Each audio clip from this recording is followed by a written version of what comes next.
Oh, what's up, friends? What's up, fam? Let's go. Let's get ready to go. Market Scooter in the house.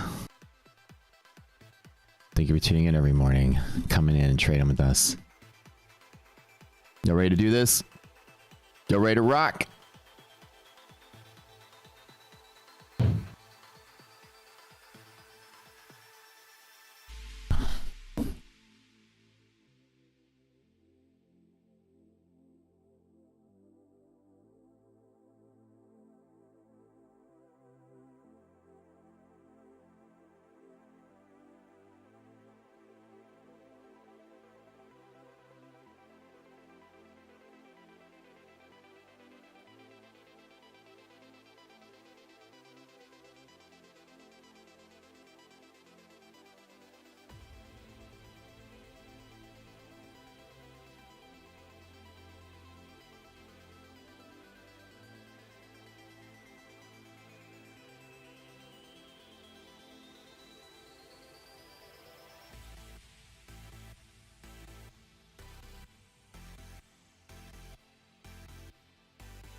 Smash that like button, friends.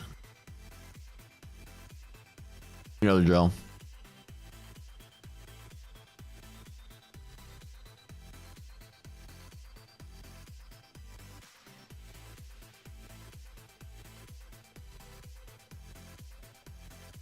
Let's get ready to get started.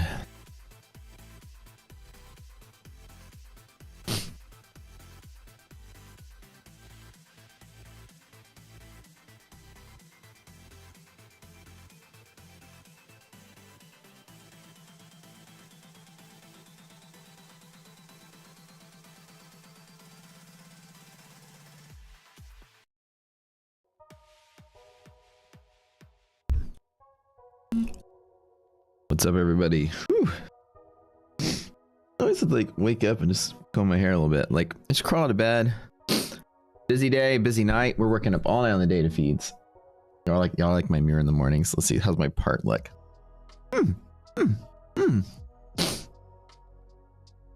Ready to kill it today, y'all.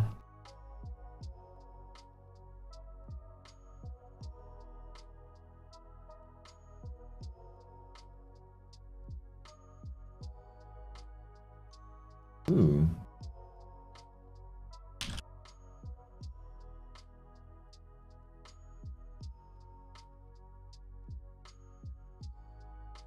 We had a fantastic video yesterday. I need to upload it. We had one of the best videos we've ever made with the actual stats of the strategy that I use. And one of our members is doing this massive back test. It's amazing. Made the video yesterday in our webinar for Lifetime, folks, and we're going to share it with you guys. Lifetime gets the beta, of course, right? Like before we get anything released. But the new, we have new rules that we're going to trade with. Talk about that real quick. 2 new rules you're going to see me trade with. They turn out to be a lot more consistent than I was hoping. What's up, y'all? Smash that like button, friends, to get ready to get rolling today. Rule number one. I'm always going to be longing on a bull zone bottom and shorting in a bear zone top, no matter what. No matter what. Number 2 is I'm always going to trade against monthly hedge pressure in the direction that it opened in, no matter what, every single time. Sometimes I may sit out if monthly hedge resilience tells me to, but what you'll never see me do is bet on monthly hedge breaks. There we go. Get my drawing tool here.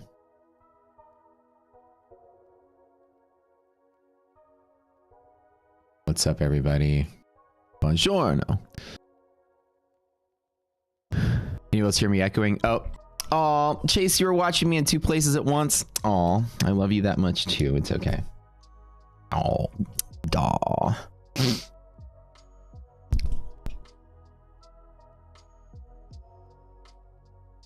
It's okay. Sometimes I just want to hear Matt, all of my devices, talk about the stock market.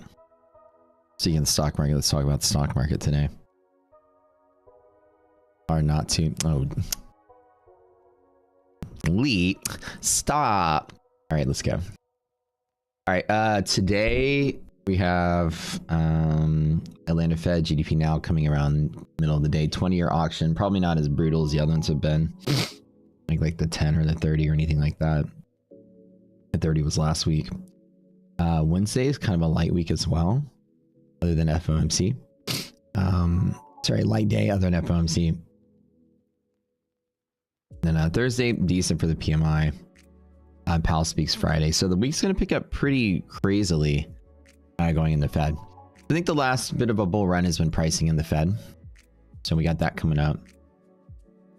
1 second. So yeah, we're getting ready for that.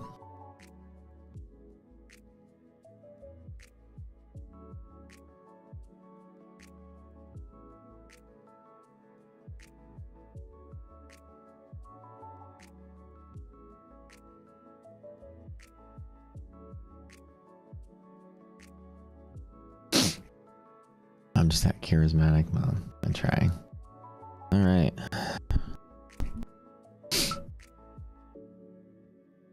Even.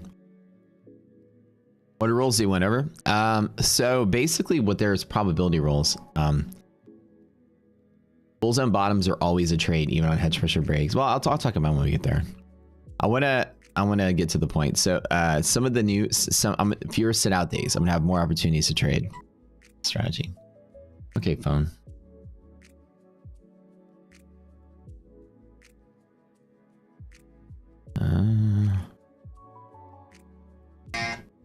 Right, phone.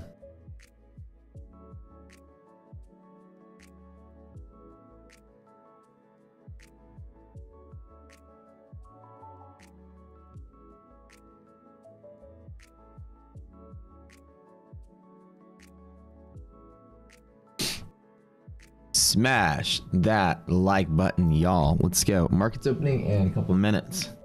Get ready here. Hold on. I put on the famous glasses. I think I'm going for a new style of glasses.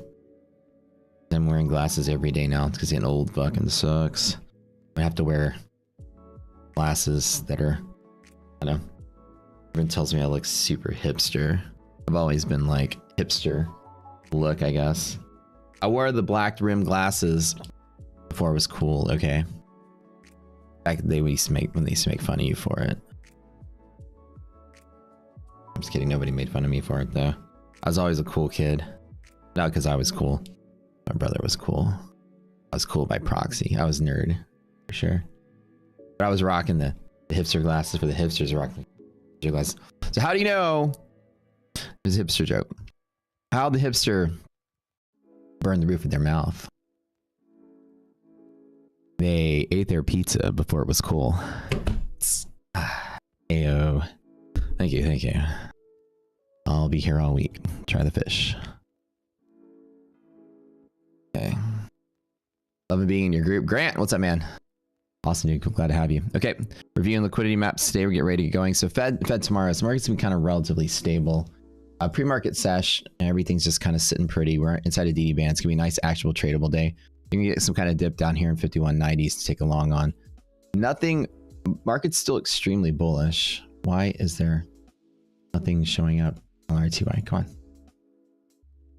There it is. Okay. VIX nice and clean. No interactions. No triple V anything coming up. VIX is decaying right out the door. Okay, let's look. Commander Trader still shows a liquid market, so we're solid there. Resilience is nice and strong. We are opening out the bottom. Let's just get along right out the door. I'm gonna average down right at the open. Right at the open, as long as resilience stays positive. Around the bottom of the box. Don't kill me, Raz. VIX is decaying. Let's just take it. Want that number to stay above 50. Okay, again, this is what I'm looking for. Fingers crossed. How long the liquidity map comes through. I'm longing a little early. Res greater than 0. We want to push through there. Res less than 0. Push through there. Okay, we're below VIX and decay pattern on VIX. Perfect. Perfect. Okay. Come on, S&P, come through. Come on, S&P. Oh, no. Dang it. All right, well, we'll probably trade hedge pressure. Now I'm in for the rare trade. Dang it. I was hoping for some long. Let's just get it to the top. Unfortunately, not good. I was a little eager on that one. Okay. Right up here. So, let me draw it right over here. So this is not a bull liquidity map, unfortunately. So this is not the best. Let's see. That just dropped below negative. Dang it. Oh shit, that fell pretty quick. Okay. High of the day here. No good. Let's get QQQ really quick. That hit me pretty hard. I got a little eager there. I hate when I wake up and the liquidity maps are those bearish ones. Use on monthly hedge break. Pre-prep before Fed, so I'm not imagining the market to move really quick. This is not a good setup, y'all. Alright, I'm gonna need to probably get out of this one. Let's see if Res fights. Res is fighting above 0, so I like that. I like that it's fighting. Hit that 52, but it is not gonna stabilize. It's gonna probably sell today. I have to get out of this one. When it retraces. Oh no, Res is 20. Let's go, baby. Let's go. Stay in there. Stay positive. No, I'm not shorting it. No, I never short bull markets. Market's really nice and stable and bullish. However, this is not a bull setup today. So liquidity map's going to be resistance against hedge pressure. So like today, the market's like resisting there. I'm kind of trapped. If this number stays above 0, then we're good. This number I'm circling right here on my mouse. If that stays above 0, we're good. The market will push through here and try to push through here. Price is above 0 up to there. And then at 513 is the top of the day today.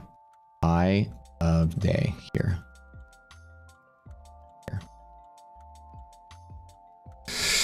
I long at the open, but that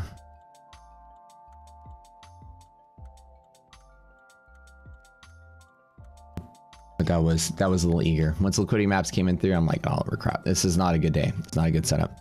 At best, I'm hoping for today. This might do something like that. That's it. Let me go 5210. 75 here. 221. So let's hang this resilience stays pretty good. QQQ fine for monthly hedge break. Remember, monthly hedge breaks are the rare of the case. So if QQQ stabilizes there, we're pretty decent. So a nice little run up on Qs can create some activity in the S&P. This is not really the best setup though. I'm not super excited about it. We'll see. Looking for like basically that right there. It's not going to move high today, especially with Fed tomorrow. I'll smash that like button if you're here, friends. Thank you. Thank you. Love y'all. Dynamic hit defense. Yeah, it sure did. No bueno.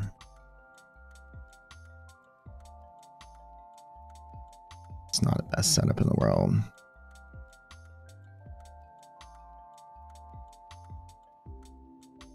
A little bit of movement on NASDAQ. VIX and decay, which is decent. All right, volatility's in decay. Good. Okay. Which means the market's probably, if the market starts selling, it's going to sell hard. So without the lack of volatility, if it, with no volatility, something like this is going to be not so trustworthy. It'll get nasty if it starts selling. So that being negative, we're going to have some rejection there. So not the best setup. So the long setup's not that strong today. I'm about 25% confident in it right now. That good. And our new data feeds, I'm loving them. The candles are looking sweet. Look at Apple really quick. Come on, hang in there, hang in there. So now we have our full UTP A and B data feeds, which are the best that exist. So these are clean. These candles are fast. The API is smooth. Looks like data's clean today. Topology had like a little bit of an outage yesterday. We loaded everything up and now we're back, baby. All right. If you guys want to check out the Rockseater platform, by the way, there's a link in the description below for the extended trial. You guys can come check out our platform if you'd like. MHP breakup, only 6 of them. MHP breakdown, I'm right through the scanner and looking at the results on there. Only 3.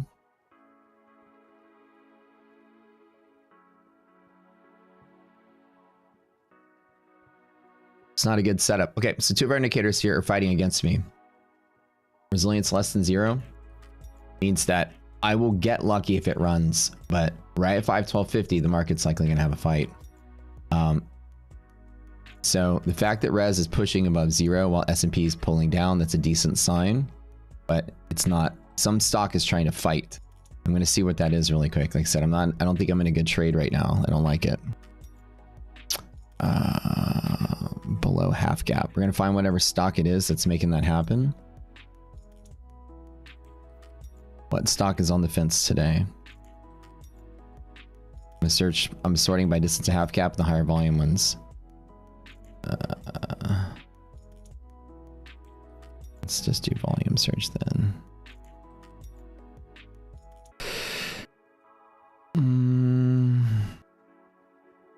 Maybe Tesla. Tesla's really far away.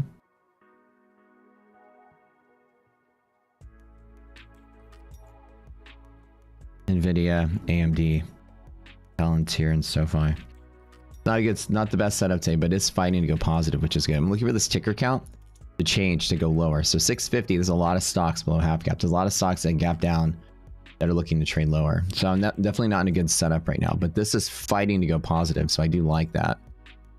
But we need some stocks to start moving. This number being at 650, I need to come down, which means stocks are going to be flexing up higher. Like Apple and others may find downside for upside. So I'm not in the best setup right now. This isn't the best. And I don't have any support or anything to catch me either if I fall. So I'm being a little extra on this one. At an AMD, yeah.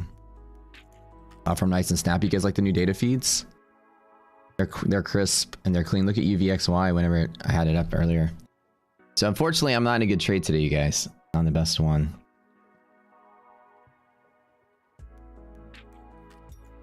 I already know from the start. NQ is also fighting for DD band right here.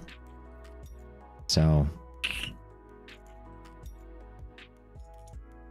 it was hard to think we would have a big sell-off day today. But we do lead in the Fed tomorrow. Not going to be a big bull run. We're basically capped at the high of the day already. So I'm hoping that we still stay put here. I've got DD float on S&P is the only thing I can handle right now. So what I might do is I might close out and then trade off a float if I get a couple more scares on this one. I'm already up like $600 or $700 for the day anyways. I did one small trade overnight. So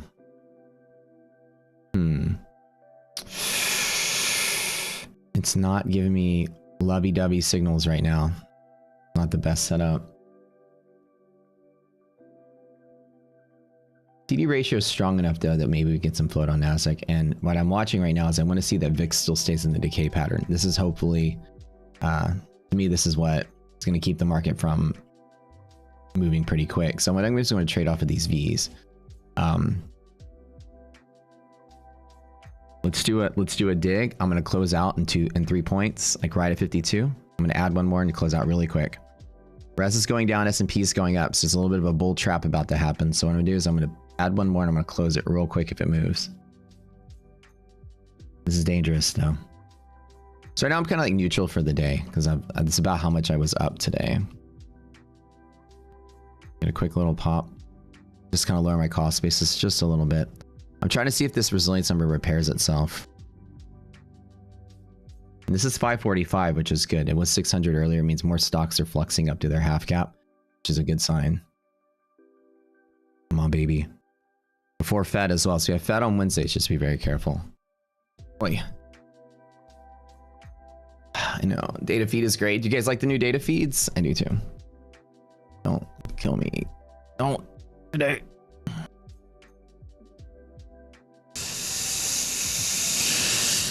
I already knew from the start. I was like, I'm not in a good setup, and I knew it. Seeing a little risky here, but we'll see. Let's see if we get a move.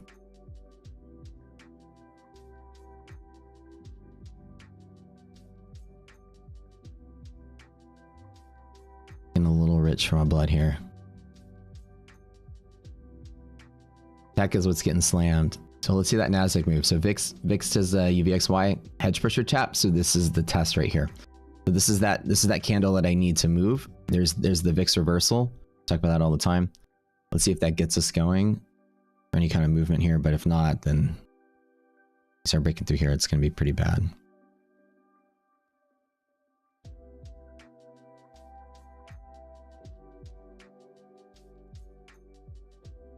I'm having a little bit of faith. The stock's trying to move, which is good. Okay. Here's my entry. My orders got in right about 8. Give or take. 58.25. Yeah. So there's the dig. I said on 2 points I'd close. Get that cost basis pop to 52. I'm just doing cost basis management right now. Pop. All right, I'll take it. Okay, let me lower my cost basis again right here. So what I did was I played off of VIX tap. VIX has that reversal. So right here, I added a contract, closed a contract. So now I'm in the 2. I wanted to just lower my cost basis just a little bit. Now I know I'm only scalping like 5 or 6 points. But so in the scanner, right below tickers, it tells you how many tickers are in the condition of below half cap. So I'm watching that number deteriorate from 650 to 515. These are stocks that are fluxing below the redistribution zone. So we're getting some movement to the upside, just a little bit. But you can see you still have some of the bad ones, like the big ones, Tesla, Nvidia, AMD are kind of all in that boat. So this right here is not a good sign to watch VIX hedge breaks. I don't think I like the trade that I'm in anymore. Probably gonna bail. Does the monthly map look like? Yeah, let's take a look at it. You notice how much faster the platforms is with the new data. It's so nice. Monthly map is bull side selling bear side, so it's like downward pressure today, and I think I'm just gonna walk away from this on the next bump. It should be on neutral for the day because I was up about $500 or $600. I'm looking for this number to try to go positive, and it's not going positive yet. This is alarming, so be careful. Any additional hedging on VIX, the market can start to rapidly sell from it just being very thin. So what I'm gonna do is the next green candle, I'm probably just gonna pop out whatever loss I get. Hope we don't fall first though. This is a bad sign right here. One more bull trap. I'm gonna close out. The market's trying to sell off today, everybody, and the monthly map is showing that. So I'm gonna be very careful. Just walk away flat on this one, but I will long down here. 100%. What is this? What is this 51.85 from? It's old, I think. Yep. Yeah, the market's structuring itself a little bearish-ish. It's not wanting to do much on the bull side. We're also leading up into Fed, and we've already priced in, you know, neutral Fed activity. I think the market's not really anticipating the rate hikes to come, rate cuts just yet. So everybody here in the stream, really quick, do me a favor. If you don't smash that like button below the stream, go down here, like here. Everybody look at your screen, straight ahead, bottom right. Hit that like button. Let me show you what we do here at Rocket Scooter. All right, just really quick.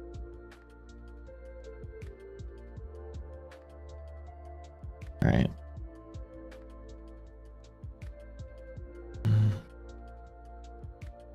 Liquidity map shows me where order flow pressure is going to be based on the distribution of options and market maker options.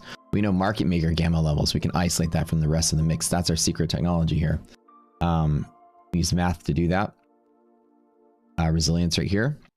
This is this indicator right here. It is negative. So negative resilience is showing that downward flux from the open and close price. From the redistribution zone, that downward flux, because resilience went negative, it's resisting that. So it's having a hard time rallying. So what I'm doing is waiting for that number to go to 0 or higher. That way the market polarization goes the other way. We get a little bullish pressure to fill the gap. DD ratio bullish right here. Opening in bear zone, which is here. The best I'm going to hope for is a bull zone tap at the best. So bull zone is going to be out 314 today. The highest of the day. It's about right there. Let me redraw that. What I'm looking for right now, let me make it a little easier. So when you put those three together, resilience CD and liquidity map, this is my entire trading strategy. So you guys watching, my trading strategy is very simple. Res greater than 0 goes to there. High a day on DD roll. Expected to close down in here. Expected to close below 512.5 today. And res less than 0, this number right here, it's going to have resistance from here. So I'm trying to watch for that to develop to go positive. VIX and decay is a good sign, bullish. That's good. VIX and decay means the selling off is probably going to stop. But keep your eyes on this UVXY. If that passes 7 today, it's going to be evidence that the VIX is going to be increasing rapidly. This has been an extremely low volatile environment for the last couple of weeks. Volatility has been so low. Actually, for months. We have seen practically no volatility. Our market, our monthly map can predict the state of volatility. Right here. So if we look at this monthly map, what it's going to do is help us forecast what the market's going to look like going into the future. And QQQ is all over the place. Look at how it's developing. It's developing into a reversal pattern. I'm going to show you how to read this here. So over the course of time, this is from the 18th of March all the way through the 25th of March. The bull side is sloped up like this. That's bulls exiting. We have liquidation before Fed. People are going to be selling, but the market's coming down. The bear side slipping up, which is these light gray boxes you see right here. Shorts are accumulating, so short positions are getting slightly larger. This is sell-off pressure. The structure of the market is sell-off pressure. Bears shorting, bulls exiting. The fact that the space between them is pinching, it is still not that volatile. Now there's volatility after Fed day for sure. But then after that, the market's crazy. Like this is developing back into a bull market for the next month. So back in April, it's still got signs of volatile bullishness, slightly. So again, as we approach the next month, we'll see that develop. But Qs are starting to turn around to be that selling pressure that nobody wants to see. Might end the bull party early. Like I said, S&P, other than some selling this week, is certainly structuring itself to be bullish over the course of the rest of the summer. So nice little slope down on the S&P. Bear side completely exiting shorts. A short squeeze persists all the way through the middle of April. So this market is bullish till April. Those of you that are looking at this, you might say, oh, that's kind of cool. Well, you know, monthly maps have been bullish on the market since October of 2022 and have not been wrong yet on that direction. Right whenever we had that Fitch downgrade was the only time monthly maps shattered and structured non-bullish. So ever since then, it's since about end of the year, we've kind of stabilized back to a bull side market. So monthly maps use options to forecast, or not forecast, but like draw where positions change over time. Options expire, so they roll off and roll on when they're active. So this is showing you how the positional spread is between dealers over time, how they're hedged over time. So while hedge pressure and monthly hedge pressure are looking at gamma and delta effects market, this is looking at time effects on the market. So if I get lucky and get a nice little move, I'm gonna be happy. But now the monthly maps, you guys can use this with the Rocket Scooter platform. These tools are available inside of it.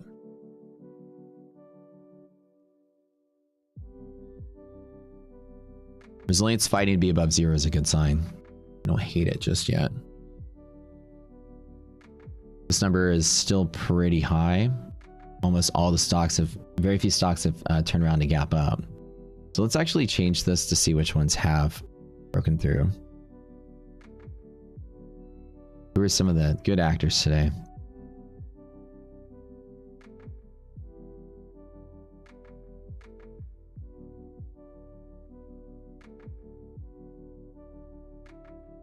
Nikola, Bank of America,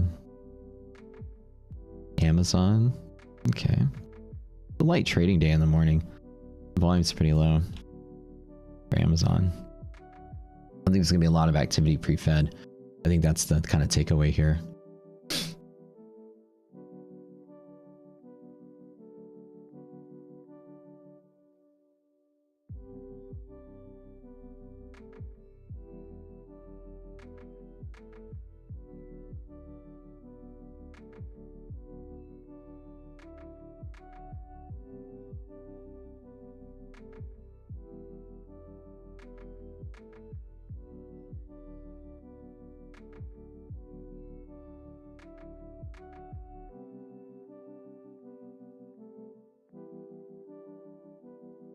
Just not best setup today. Unfortunately, I'm not going to get that momentum. And it might be down before up, so...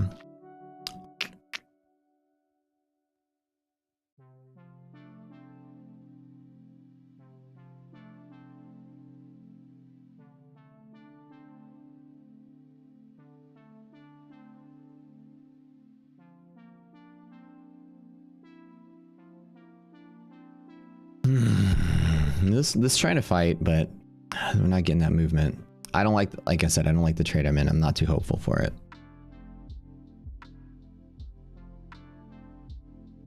Question is, if the long does take off, do I take a short up in here off of bear zone? We always talk about that. Ooh, baby. Love y'all. Love seeing y'all today, by the way. Have a bite of my breakfast burrito. New data feed is sick. Do you guys like it? See, some people were like, I don't know if I want to have to pay for it. It's so different, right? So different. Here's the difference. That's the major difference. Look at this. This is what the launch data feed was like. We don't use candles here. We don't use technical analysis. So this was like just to have candles for reference, and showed the real-time price data was accurate. The historic candles were just choppy. Now, look at this. We buy the full UTP A and B data. Look at the difference. This is UVX or JP Morgan. Huge difference. Huge difference. Worth it. Worth it. 100%. 100% worth it. Worth $3. Jesus. $3 is all it costs. 100. Way better. Super cheap. Well, super cheap for you guys. It costs me about 10 grand a month extra. But y'all are paying. I wish I could listen. I wish I could pay $3 for data. Let's just be real here. Lucky me, Rocket Scooter's comping my $3. They're so nice.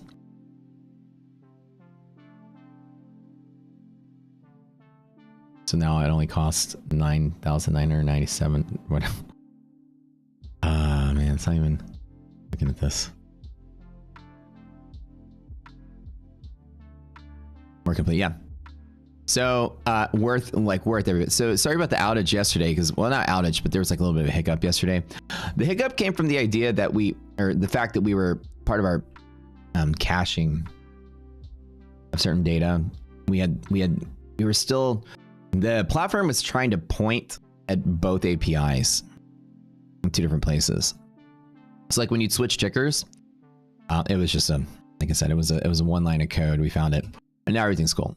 So that one line of code is what caused yesterday's outage. That one thing that was messed up.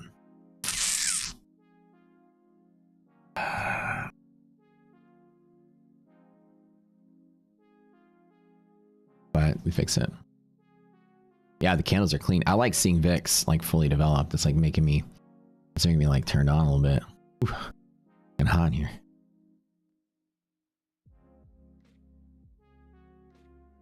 If you guys don't mind, smash that like button. And actually, if you guys want to check out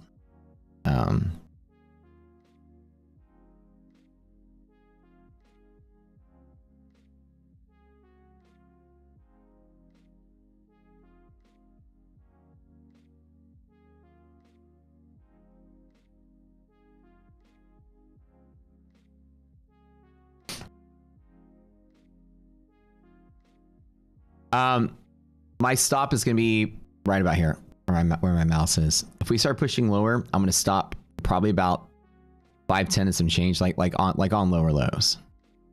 Probably about 510.5. So I'm going to give myself about maybe 8 points of stop here to complete this, to make it a close to about a 1. It's kind of like 1-to-1 trade now. I don't like it. But the resilience just going positive is a more decent sign. At least for that move.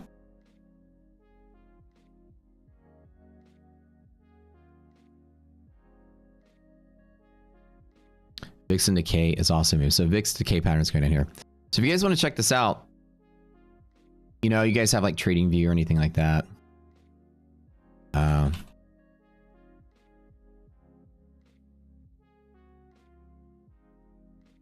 This Robbins Cup has been awesome. You can spread so many people to the stream.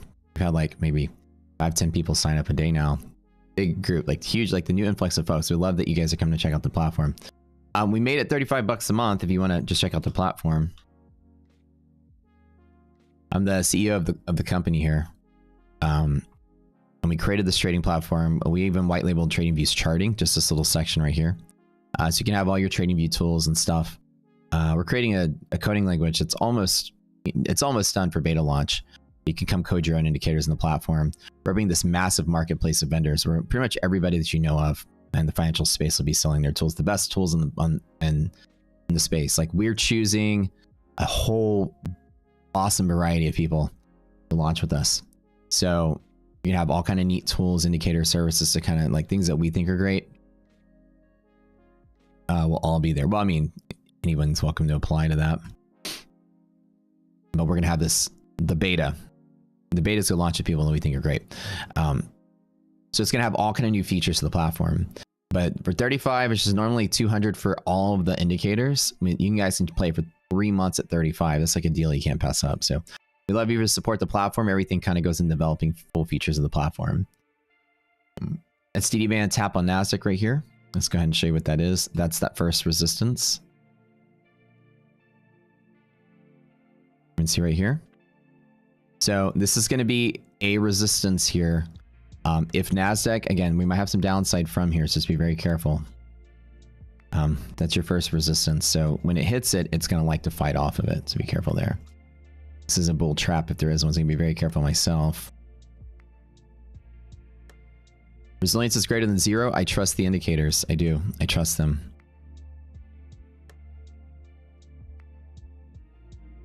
Yeah. New data feeds are awesome. Awesome. Problem is there might be another cycle down before it's up. This is what I don't like, because there's usually that resistance there. We look at resilience, which is predicting gap fills. We look at DD ratio, which is predicting bull side, bear side flux. And then we look at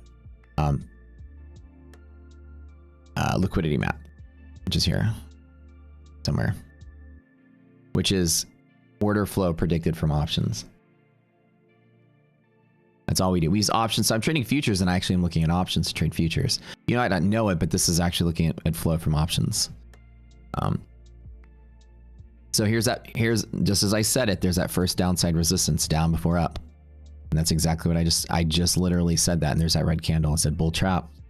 So we kind of like walk ourselves to the market. What you might see is that I'm drawing the market before it happens. The minute the market opened, what did you hear me say? Fuck, I'm in a bad position. I already know it from my system. I already know I'm in a terrible position. My confidence is like 25%. It's not that high. This number turning positive is the confidence I want. That's enough. This right here is enough to give me that confidence. We are irrational, so resilience can have a delayed effect in the fact that you have some divergence between the two. NASDAQ is actually fluxing down. S&P is fluxing up. You have things like banking. We see some other sectors here that were actually surviving.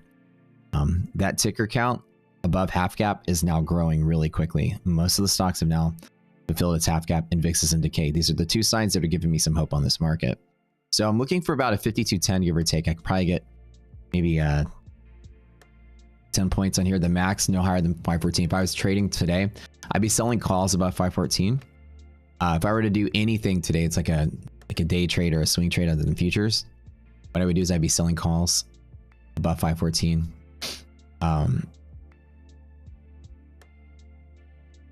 Buying calls at like 515.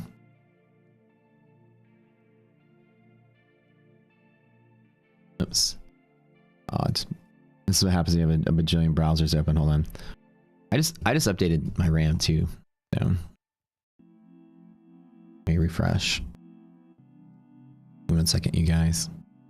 Sorry about that. Open a bajillion browsers, you tend to run out of memory. Let me close some stuff down. Be right back. Hold on.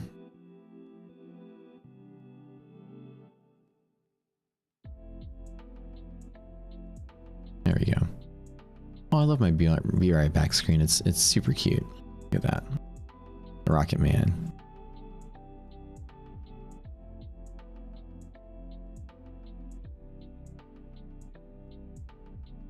Dang, I just do that so I don't see my password. Friends, we love y'all. So thanks for supporting the group, by the way. Really excited to have more faces here. And like I said, the platform's going to have not just our tools, but a lot of other tools. We're going to have AI features built in here. We're going to have a lot of stuff built in here that most trading platforms don't have. Most people out there that sell like trading stuff or trading systems, they're just like indicators in someone else's platform. But we develop an entire trading platform. You can actually trade in it, buy data feeds and redistribute it, vendor of record. We create indicators inside the platform. We make widgets for the platform itself. We create all kinds of tools. We're a full development company. Our company has like a whole bunch of things we do. We build platforms to other people as well. Like my trade's going bullish.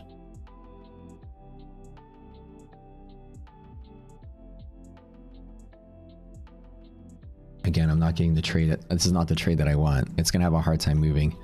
Every bone in my body is telling me to kind of let go of this one.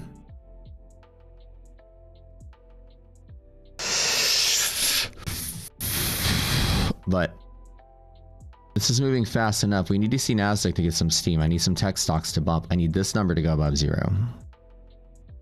Would you guys think I'm a wuss if I just flatten out 0? Or should I hang on? What should I do? I'll call it. Should I trust resilience? It's not. It's strong enough. It's greater than 10. Strong enough to take the risk. Cut it. Hang on. What should I do? Everybody vote. Cut it. Hang on. Cut it. Hang on. Somebody just sent me a message that order flow is selling higher. Yeah, it sure is. It absolutely is. Cut it or hang on. Close it. Cut it. Hang. Cut it. Close it. Keep it. Keep it, close it, cut it, keep it. It sounds like a... Was that game from the 80s? Was it Bop It? No, was it Hit It, Slam It, Twist It, Turn It? You remember that game? It was like this thing. And like you turn it, you'd pull it, you'd hit it. And it was kind of like Simon, but twist it, turn it, pull it. Or I don't know, you guys sound like a Daft Punk song. Cut it, hang it, keep it. Inch, pop it, hold it, hang it, keep it, beep, beep, beep. It sounds like a Daft Punk song. Am I kidding? I'm almost you, Timmy. Do it faster. All right. Hold. I think we're gonna fight 52 and hold for a little bit.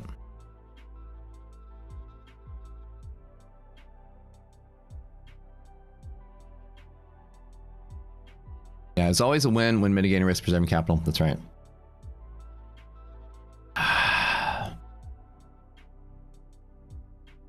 52. It's about 5 points from here at best. I'm gonna fight for.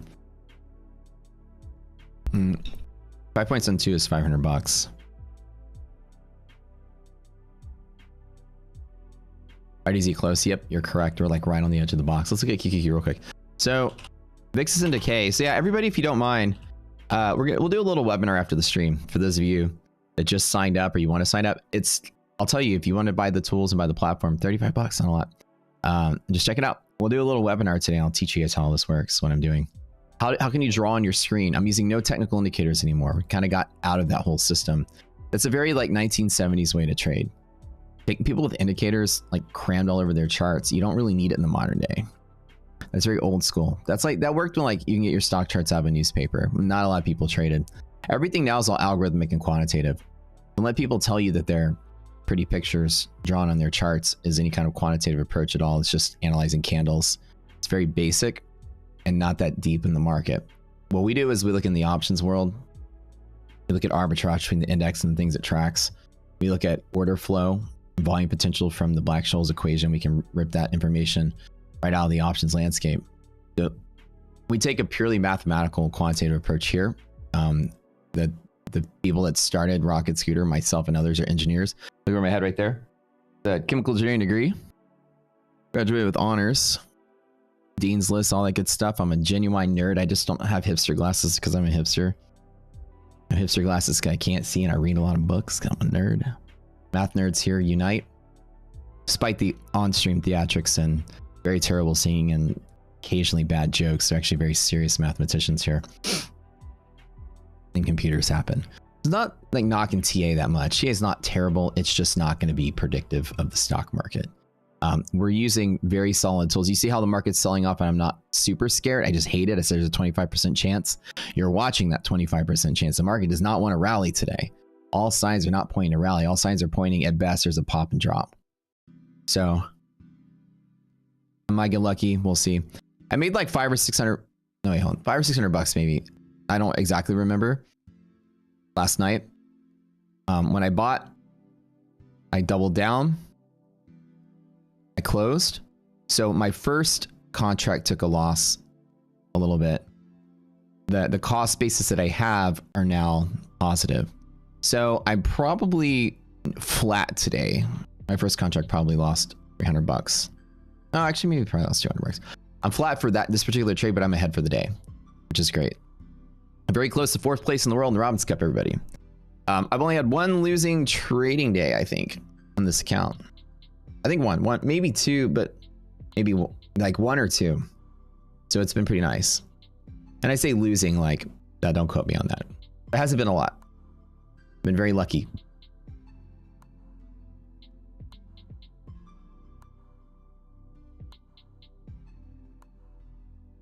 Check BC max paying price on options and sections one there.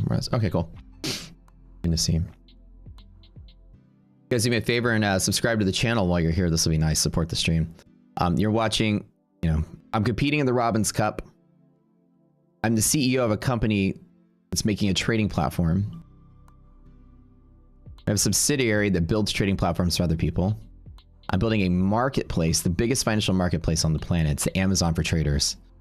It's still coming in the Robbins Cup and getting the top 5. I'm a busy guy. I'm a busy guy. In the sea of streamers and Twitter kids and all these people that are like talking about this thing and none of them entered, none of them are playing, none of them are on leaderboards, whatever. I came here to compete against all these people that thought they had trading systems that were good. And then, you know what they all did? They were all talk and then none of them are on leaderboards and the victory is not as sweet. So I just wanted to beat some gurus. I came here, I'm doing this just to beat gurus, just to show them I'm better. And they're not even here. They all talked all loud. I'm paying these high commissions just to come in here. Just to quietly beat all these gurus that were talking about it. I'm sad now. So sad. I can now. I'm friends with everybody. But the gurus though. Get put. You know, I'm thinking about it. It's getting there. Is it still strong enough, man? Strong enough. I'm gonna get out. It's gonna be hopefully it'll be like a green candle for a drop. But yeah, I need to get out. Hang in there, baby. Come on.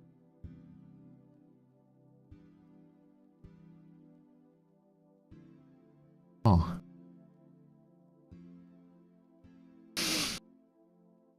Yeah. It's getting there.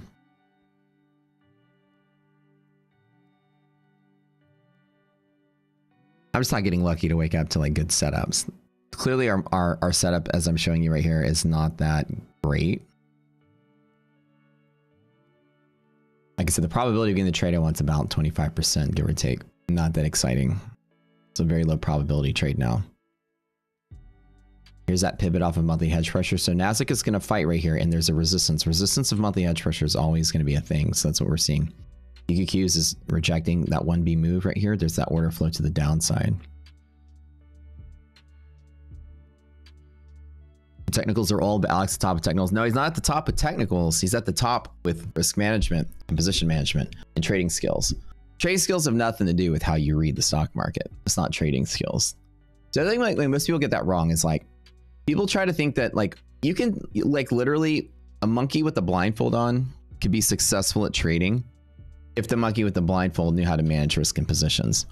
Any way that you visualize the market, like I don't like to give credit to system. Why am I such a good trader? I mean, Rocket Scooter is great visual tools and great tools to help me find trades for sure. But what makes me great is that I'm great at trading. Like I can manage positions, manage risk, manage emotions. These are the things that everybody that's at the top has. And it doesn't matter what they use, to be honest. A good trader is like a good poker player. You have your way of counting the cards and counting the probabilities using your system. At the end of the day, how you bet is really the key to the game. That's it.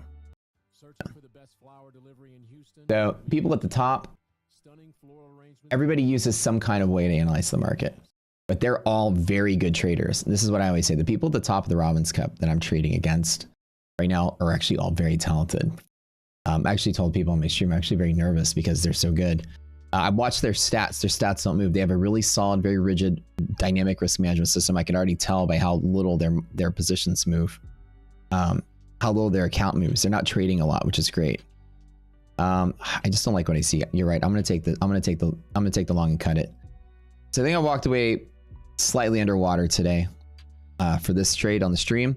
But what I'm gonna do is I'm gonna behave somewhere up in here. The ideal trades now are short off a bear side and long off a DD band. I don't think we're getting that steam that I want, and pre-fed I'm gonna hold out. But back to what I'm saying, I'm not like knocking the traders themselves. The traders are fucking awesome on the Robbins Cup. They are all good. That's why your Twitter gurus can't ever get up there, because they're not consistent. The guys in Robbins leaderboard are consistent. They've been there from the start. They've won previous years. They know what they're doing. Like Ivan, right, he won last year. He's in third place this year. These are people that know how to play the game. And so the idea is that everybody's system is good at doing what it's designed to do, but the system never does the heavy lifting, right? It's always the trader. Like now, like that was a risk management choice I just made. My confidence is the market's probably still going to rally, and I'm probably going to miss out and maybe a 10-point move, but it's a 25% chance. I don't like it. I managed to crawl even. I'm going to close out. I have better opportunities awaiting me in a little bit. And with that being said, let's wait for those, and I'll show you what those are. So today, the perfect trading opportunity, as everybody knows, is to long from here. I'm glad I cut out when I did.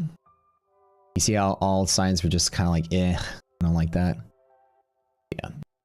You share the yellow love on your Discord? Those are the overnight dynamics. Yes, I do, Vishal. So in the dynamic bot, we calculate those overnight, and they're monthly hedge pressure estimates that we calculate using our dynamic interest model.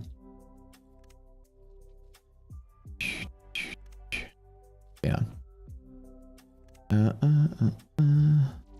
Yeah, but technicals are very old. Very old way to trade. And the modern day computational methods that are utilized to trade all look at order flow and liquidity. Market makers aren't sitting there running charts to manage trades. It kind of died in the early 2000s. So with the new stats, we will always short bears on top. Right.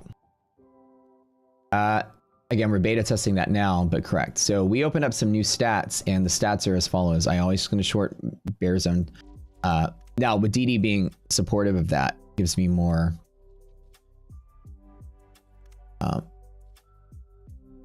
more confidence. So I don't know if we need to actually look at this in more detail, but the DD number is bullish and we're in bear zone. I'll always short more appropriately the bull zone touch. If I were to short here, I know I'm still committed to a second short there, because with the DD being positive, it's going to likely rush for the bull zone. If DD is in agreement, I'll always trade on bull zone every time. So if this was like less than half, I will short this every time. If it's greater than half, I'll probably still short, but I know I'm going to have to short again really heavy on the other side of the coin. And that's like a 30% chance coming in up here. So I'm going to trade very small on the edge and hit it really heavy on that edge. Do I believe in stop hunting? I absolutely do not believe in stop hunting. It's a myth. Your stop loss is known by nobody but you. A stop loss placed right here. Let me start over. The act of stop sweeping is certainly something that does happen, yes. But the fact that people know where your stop is to hunt for it, let me start over, is a myth. So yes, so a dealer will understand psychologically, you probably have stops. Everybody in Wall Street probably has stops here because there's a support, but they don't know how many or who's there or what. But if a dealer wanted to shake some people out, they know all they do is dip the price to there and then bring it right back up, and it will trigger some stops. They just don't know where your stop is. So the myth is like, I put my stop here. So yeah, so stop sweeping is a thing that can happen. People can sell before they buy just to force people to sell to them lower. Dealers do that all the time. But the idea that they know where your stop is, nobody does. It's impossible. Your stop loss placed right here is platform side only. So not even your broker knows that you have a stop loss there. It's an instruction in the platform that says if price goes below that, send a market order to the market. The only time Wall Street or your broker, anybody is aware of your behavior there is when the market order is actually fired. A stop limit order will, however, reveal your stop loss to the market because it's a limit order. Whenever you trigger the limit to fire, like if I have a stop limit order here that says when this level's passed, put a limit order there, then the minute your limit order hits the books, then they know that you're trading there, but then you're just a limit order. So the stop portion is never known by anybody, but it can be derived psychologically. Right now, if I were to just look at this chart, I bet you tons of traders have stops right here and have stops right there. Wouldn't you agree? And tons of traders have stops right there and stops right there because that's traditionally how people are trained. Does that make sense, Ahmed? So you could, if you were a market maker, you knew where you could probably sweep some people out because you can understand people trade off of these kind of things, supports and resistance, high of day, low of day kind of thing. But other than that, everything else about like, oh man, the dealer knew my stop was there, my broker totally shook me out, that part is silly because your broker doesn't know your position, doesn't know your stop loss until it's actually fired. Yeah, great question. If you guys have any like questions about mechanicals or technicals of the market, how the exchanges work, I'm the guy to go to. I tell you how all the stuff works, how all the programs work, how all the exchange algorithms work, all the different procedures that they follow. I'm your question for like all things futures, so feel free to ask. Your screen setup is great, Matt. So you have your EdgeClear account connected and that allows you to see futures. Oh yeah, that's right. Opportune moments, correct. So I have an EdgeClear account connected to the platform. And the way that you do that is you go to connections and connect. In our platform, we have EdgeClear, we have GFF brokers, and I'm having a meeting with AMP this week to have AMP futures in here as well. We clear through Dorman, Phillip, Iron Beam, and Cunningham for our futures, and you get your data feeds tunneled. It's $1 a month per exchange for top of book, which is candle data, in level 1 in the DOM, and then $10 a month for the CXG fee. Do stop sweeps by the level or by volume? I mean, if they get enough liquidations, they don't dump lower. Well, I mean, okay, it's not, when they think about it like this, market makers are not cohesive team all operating together. Market makers are a system of banks that are all operating independently for their own self-interest, capitalism at its finest. But they all serve a greater commonality, is that when they put orders on the ask and the orders on the bid, call them tandem orders. If I quote here and here at the same time, so I submit my order, for instance, to the Globex, I would submit, I want a long at X and I want a short at Y. Usually when you submit an order, you're just telling it, I want a long or short, you pick one, but they pick two. When they supply an order via tandem order brackets, and then one of those trades gets filled while they're on the book, then they get a maker taker fee. So they get paid when that order is filled by the exchange to fill the order. So all of these market makers are independently quoting bid and ask at the same time, quoting here, quoting here, quoting here, quoting here, and getting paid to do so. So the more liquid the market is, mathematically, they all make more money. So it's a Nash equilibrium, if you guys remember mathematics. You remember the Russell Crowe movie, Beautiful Mind, about John Nash? Nash equilibrium is a function where self-serving members of a herd acting in their own self-interest. Therefore, if this is the best path that serves them and nobody else, right? The mode of capitalism is, I'm the best, I'm gonna make all you guys bankrupt. Yes, that's good. But in Nash equilibrium, you take like the second best option, such that everyone else guarantees they take the second best option. By conversion evolution of the system, everyone takes like the second best option, because if they don't provide liquidity, the market crashes for everyone, and then it therefore crashes for themselves. So everybody knows providing liquidity as best as possible benefits them because it's more liquid for them, which in turn makes it more liquid for the people that originate it. So by definition, every market maker driven by their self-interest to make the most money is not out there to crash the other market makers. They're out there to kind of work together, but they're not working together. But they know what the other ones are doing. So they're fighting to undercut each other to be as liquid as possible because they know a liquid market turns around to be more fees for them. So everybody's acting in their self-interest to keep the market stable as much as possible. So no one's out there to try to crash or sweep or destroy the other dealers, because if the market crashes, it crashes for everyone. And then it's like the power going off the casino. Nobody's making money anymore. So everybody's bidding and quoting on bid and ask at the same, kind of intensity, knowing that they're not going to try to trick and squeeze the market out to create a system where it crashes. So they're not trying to like destroy the market and colluding to do so. They're all trying to do the best they can to quote the market accurately. And that really is the best approach to doing this, because if the market's stable and liquid, then they all make the most money, even if it's the second best option. Like any one of those banks, like JP can come in here and brute force crash the market and then nuke all the other banks, and then market crashes. None of their banks are bankrupt. But hey, guess what? The market's at zero. JP is the only market maker left in town, and they have to be the ones selling to all the buyers right here. And they're the lone person in town shorting against the bull market, and they don't want to do that. So dealers don't go out of their way to try to sweep or kill the market, to kill it. You may have an aggressive single actor say, let me just press the market lower, brute force against the herd temporarily, and then turn around and start buying. And so you might have a single actor deviate that way, but nobody's out there trying to like destroy each other until like, in 2008, yeah, it was like first man out. Let's get out of the way, but there's no like bank run right now. What is the real market leader? Which one really moves the market? They all reflect each other continuously. The real market leader is probably Apple. You can look at Apple and probably 99 out of 100 days, the stock market will be doing what Apple's doing. There's all kind of reasons for that. Highest market cap stock. I think it still is. I don't know if Nvidia is higher. Maybe Nvidia might be higher now, but there's just some psychology there, as it was the highest market cap stock for a while, and Apple is a good benchmark for what the rest of the market's doing. I can load up Apple right now and it'll look very similar to what the S&P is doing.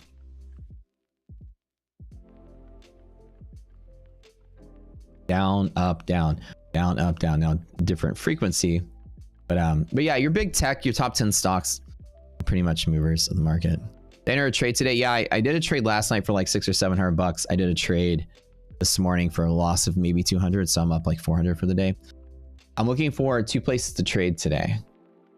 I'm looking for a short from here and a second short from there. I'm looking at a long from here. So I'm waiting for about 15 points higher. So this is my range right here. I'm looking to short there and short there. I'm gonna short this range today. It's Fed day tomorrow, right? So there's no reason to bet on a directional breakout. You guys know that. This is just scalping. The market's likely going to pick a direction pretty soon. If I were to take a bet today, I'm about 75% certain that we close below 5208.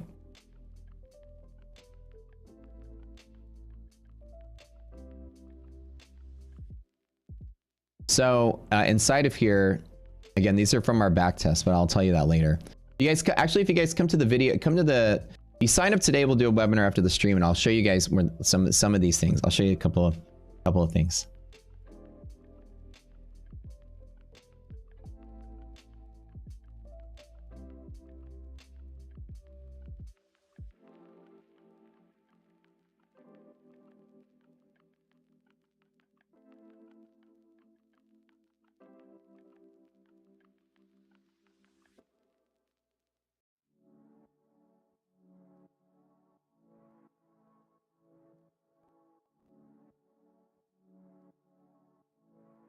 Don't know what it is. I'm going to trade on the extremities there. Yeah. So any question you have makes sense, sir. Yeah. So I'm glad you asked that question, Ahmad. Ahmed, sorry. I love more detailed questions. First time here, are you a breakout trader or something else? Also, you can tell me you enter a trade. What is your TP? How many points? How much you're willing to risk? Yeah, all my trades are about roughly greater than 1.5 to 1. I rarely will take a 1-to-1 trade.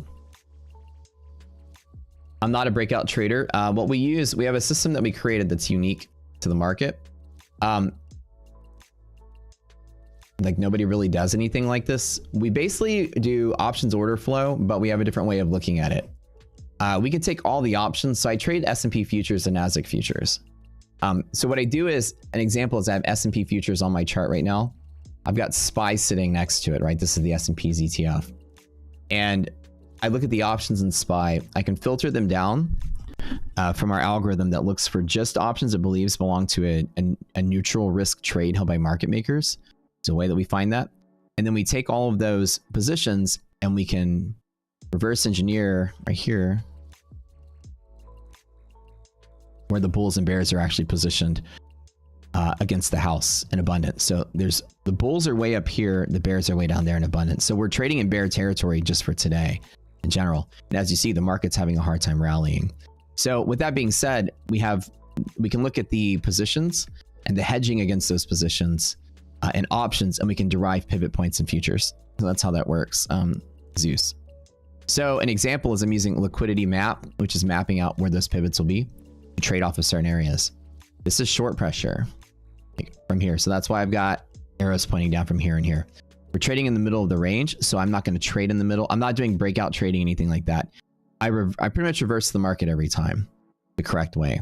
I'm also going to long off of this green line here. So we teach you a couple different tools. I definitely went along here. I definitely went short here. 75% chance we close below here. So we're too close to the top for me to want to long for the last couple points.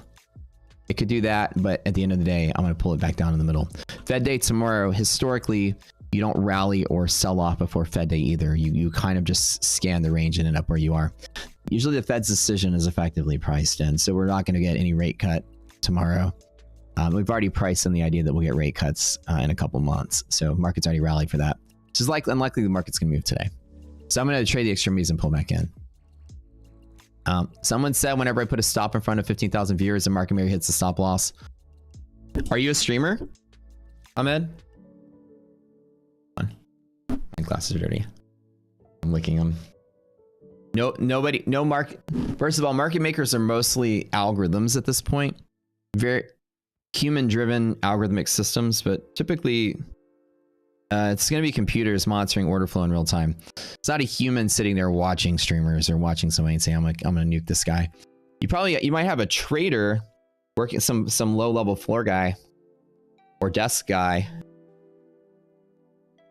working at a firm may on his own decide to shake you out or try to shake you out, but it's one trader. Dealers have so much they're doing, trying to provide liquidity. They're not trying to prevent you from trading or stop you out. And 15,000 viewers or whatever, even so, they're not watching anybody stream. But yeah, good question. But I think using options in order to trade futures will create feedback. Feedback's cool on guitars, but the financial markets will catch a crash here later. I don't think so. I don't think that anything that we do can affect whatever the market does. Delta hedging and gamma hedging, which is what we're exploiting, is consistent no matter what. People are going to hedge options according to gamma and delta all the time. And that institution's never going to change because it can't. It's the most efficient way to hedge. They'd have to create a whole new equation to price options, and Black-Scholes has been around forever. And it's the standard. Microsoft is the highest. Oh, is Microsoft the highest now, Arthur? Oh. I need to kind of pay attention. Imagine how many algos are based on Apple, though. Yeah, 100%. Yeah, no problem, B. I got you, man. What was your trade from last night? I longed. Oh.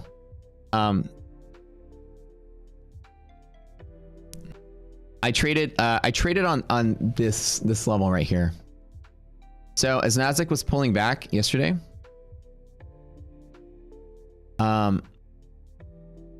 Nasdaq hit its. This is the contango midpoint between the H and M contract. We know that's a pivot.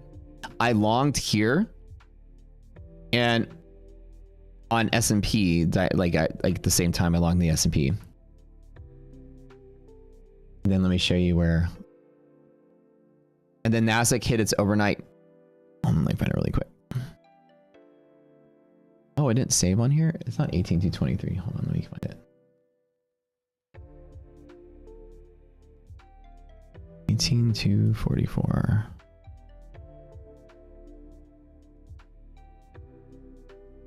Essentially, like I longed here, I doubled here, close to MHP, so very close to where the S&P was. And then right when the Bank of Japan thing came out, right here on that pop, I closed. So I was working on the data feed, so I longed and closed. That's it. I normally don't trade overnight, but with this Robbins Cup thing, it's like one time I actually get a chance to focus. I use our overnight dynamics for it. So I was trading it by proxying the S&P. So the S&P, like I longed, like right when we lost, like at monthly. So I longed here.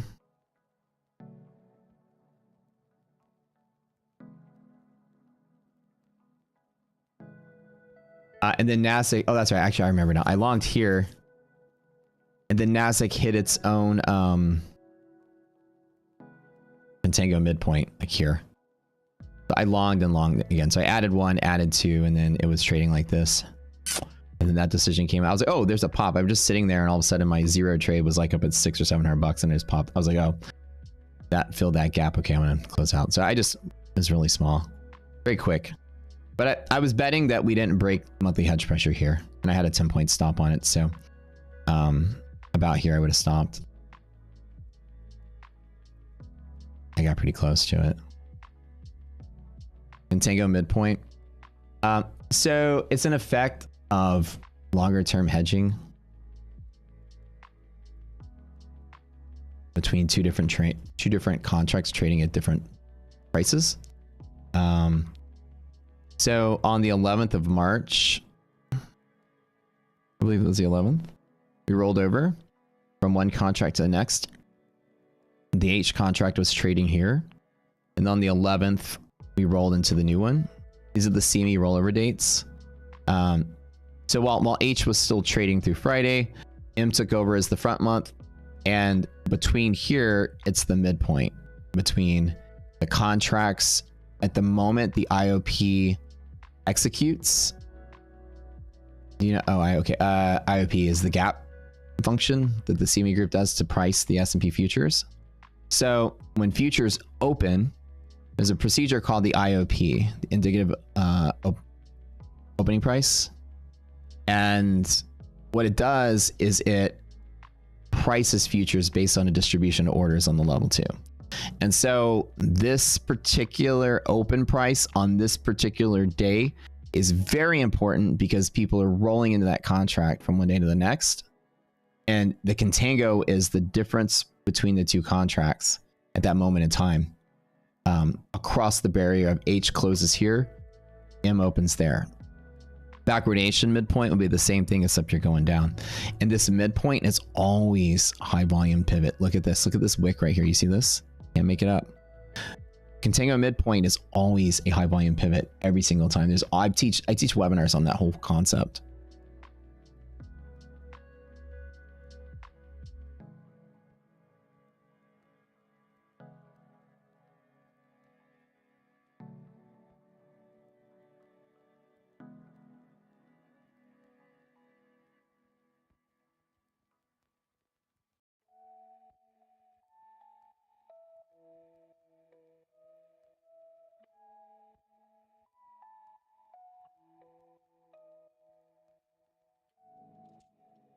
Does that make sense? The reason for that is because people are trading different contracts at different times for different reasons. But when everybody's fluxing into that one and the orders start off, that midpoint is always a high volume pivot. And the contango midpoint in VIX, we call it the triple B. It's a specific indication that we teach. That's one of the most valuable tools that you can have to change your style of trading in different environments. Do I use Bookmap? I don't use Bookmap. I know people that do and they like it. Probably maybe my breakfast, but I've never used it. I purely use Rocket Scooter's tools and that's it.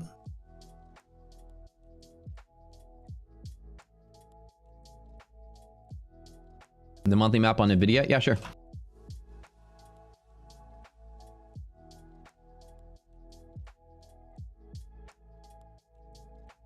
Look at this. It's not that great, right? Nvidia, this is selling pressure. Let me teach you guys how to read monthly maps. This is over the next month. Tech is looking to sell off in these next couple weeks, you guys. The rest of the market's looking steady, but tech is looking to sell off, so keep that in mind. And we've been saying that for a while. Like, Nvidia's topped for the moment. The bull zone stretching like this, you see that? This little guideline, monthly map, these are available in our Discord. So those of you that are members can get these cheat sheets. I open them all up in a browser. Like, open a browser tab and just throws them off for me. As the bull zones between now and probably the middle of April are stretching, bulls are going to be exiting positions as these options start to expire. People are going to be getting out of longs. In the same token, bears are exiting positions. So you have like bulls exiting faster than bears are exiting because it's sloping higher. Now, what that means is it's going to be volatile. It doesn't mean it's going to crash. It means it's going to be volatile. So if anything, Nvidia's move like this is likely to, you know, like top out and be choppier. Not going to crash. The market in general is too liquid to crash.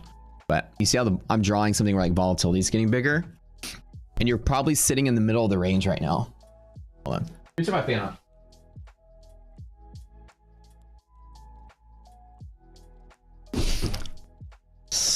What kind of sandwich is it? So I meal prep breakfast burritos as one of my things I do. So I make like my own home fried potatoes, and I make eggs. I think there's sausage and cheese in this one.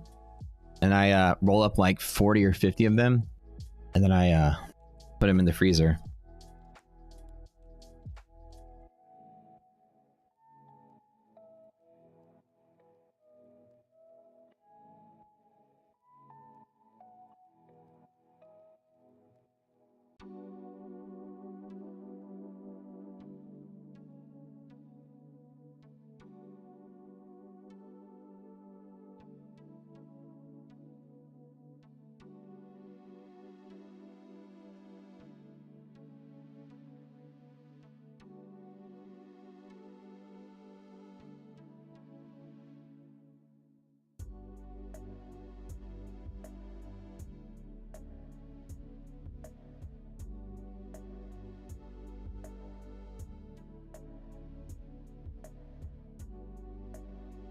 One second.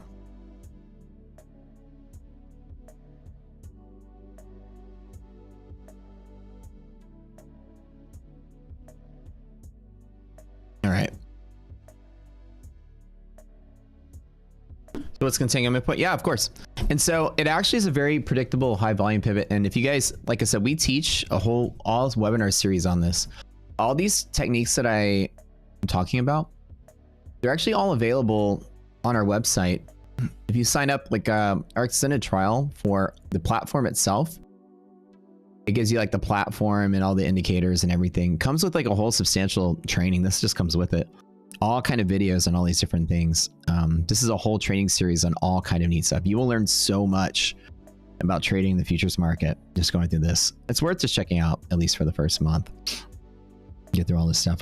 There is a Contango midpoint video right there called the Triple B.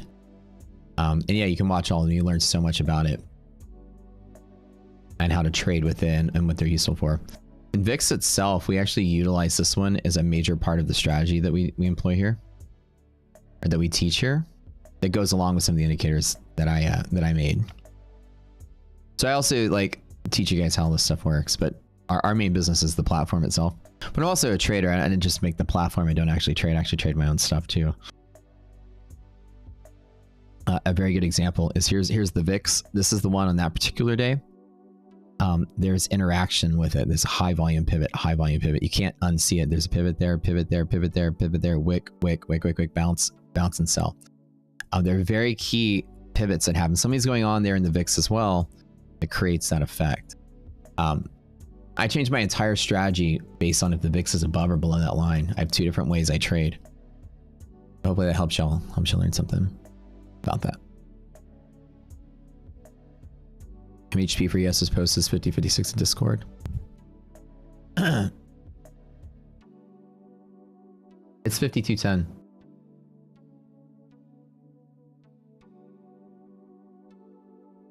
crash. Oh, these are overnights. These aren't the hedge pressures today. This is the overnights from last night. This is from the bot.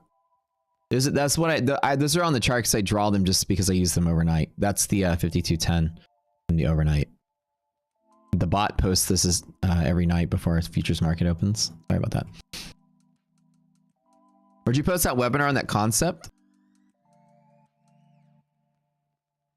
In the lifetime only channel. There's a lifetime member channel. Okay, we're getting close to that hedge pressure right here. Matt's Burritos. Gotta start a breakfast shop. We call it Matt's Burritos, Edward. There you go. They're not bad. I mean, I make pretty good home fries, I think. Pretty good cook. I know lunch is 30 minutes. I want some like real lunch. I just nibble on something so that I don't have like an empty stomach. I'm cutting caffeine out of my diet, according to my doctor. I need to lower my blood pressure. So I'm eating instead. I'm like slamming coffee every morning. How do I reheat them? A minute 45 in the microwave, just enough to make the make it hot. It's like the perfect. I would air fry them. It's probably the better way. It just takes longer. But when there's potatoes in them, the water in the potatoes heats, like anything that has water and that's wet heats really fast in the microwave. Water's a heat sink. And so what it does is the water gets hot in the potatoes, and then the potatoes cook everything else around it. That's how microwaves work. Frequency of a microwave is tuned to excite the electrons, and the resonance frequency of waters and fats. So anything with fat content, anything with water, is going to heat up really, really hot, really quick, and then cook everything around it. So when it comes to potatoes, you only have to cook them for like a minute and a half. It's a cool thing for you to know. So something that's like starchy things or fatty things inside of it, it's going to microwave really good. That's why your Hot Pocket, the cheese in the Hot Pocket is hot as shit while the pepperoni is still frozen solid. Or, you know, how many times you burned your face off being a Hot Pocket? Are overnight levels only valid during the overnight session? Edward, the answer is actually surprisingly not. We have found through observation is that the overnight levels, for some residual reason of hedging, still behave in the daytime session.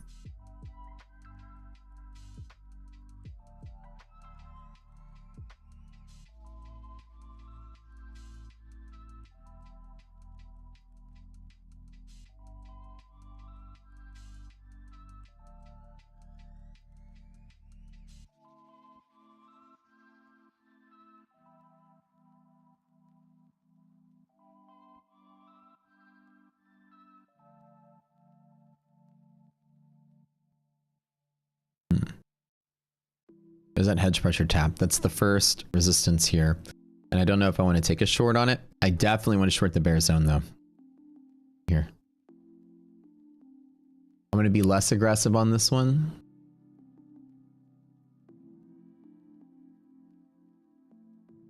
I think at the way that I'm staring at it right now, resilience is greater than 0, which does hint at the idea that we're likely going to go there. So shorting back to there. I think it's going to take a while to get there. So in all honesty, I would just short period if we get like up and I'm going to wait till we get up in here and short right in here.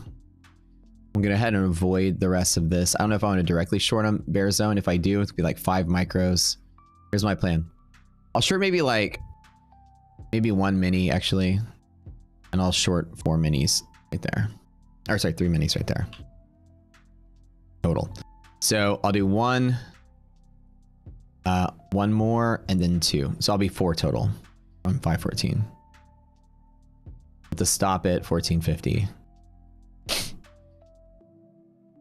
So I'm gonna let it move, and I'm gonna fade it back to middle, but it's gonna take a couple hours to get there. I have a brilliant 5-year-old who, to answer your question, who is smarter at 5 than I was probably at 10, and I was a gifted math prodigy as a child. This kid is like change the world level smart. at 5 years old, he's already reading books at like a teenage level, like full books. He speaks 3 languages. He's learning cursive. He has multiplication tables. He's going to robotics, Legos. Right now, he's very advanced in jiu-jitsu. He does everything. But he doesn't distract me when I trade. I love him, man. He's great. It's cool being a dad. He's a little brainiac kid like his dad. He's doing this Lego set right now. This is what he's doing right now. Show you this one. I don't know if y'all have seen this. They did not have this when we were kids. Have y'all seen this?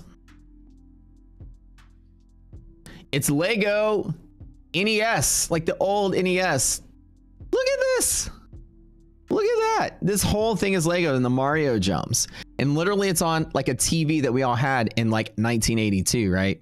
With the dials, and you turn it on, we pull the plug out and turns on. The kid's building this right now. I leave him alone too. I want to help. No, I'm gonna do it. Okay. Super brainiac kid. Super blessed. Yeah, great kid. We realized he was hyper intelligent when he was 2, and I was pushing him around in a shopping cart in Target, and he was reading on the walls, like where the aisles were. He was reading words on the packages, like you know, and he was like, normally kids are like saying like a couple words here and there. It's like his language advanced very quickly, and then he's just like, caution, age 18 and up, and I'm like, how do you see that? Or ages 4 and up, and it's just like he's reading, you know, the game says ages 4 and up. He's like, I'm not old. He's like, I'm not old enough for that, am I? I'm like 2 years old. I'm like, no, you're not, but you could probably still play that game. You're probably smart enough for it. It was kind of funny though. But that Lego NES is dope. Like I'm like, I kind of want to buy one for myself, because he won't let me play with his, that's for sure. The Commodore 64 back, dude, that would be so great, right? QQMHP. But I was like, okay, so he definitely likes to read. Started doing flashcards with him for addition, subtraction. He got really good at that really quick. And then like at 5, he's doing his multiplication tables right now. So he's certainly like a gifted kid. I don't know if we want to advance him through school. My parents had the same conversation about me. Was do we want Matt to like advance through school faster, like have like a normal life? And they chose to give me like a normal life. They were nice, just give me grades and stuff in middle school.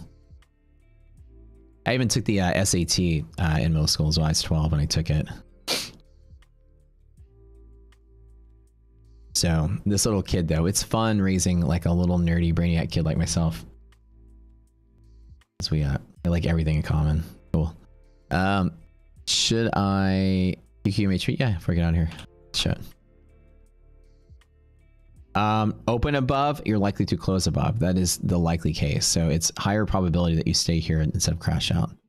Is he going to play sports? He currently plays soccer, and he's learning baseball. But he likes martial arts a lot, and he swims.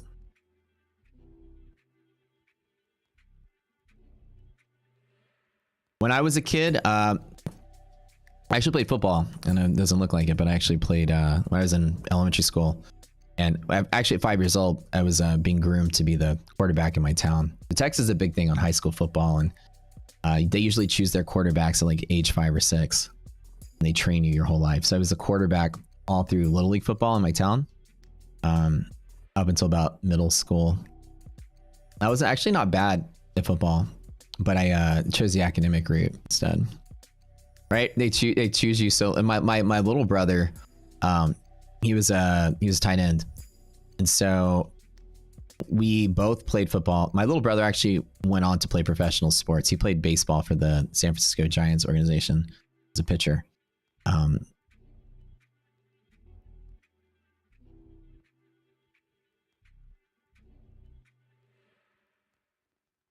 His name's Adam. always called him Adam Winner. When we were growing up, Adam W is his nickname. Adam Winner, because he would win everything. We always called him Winner.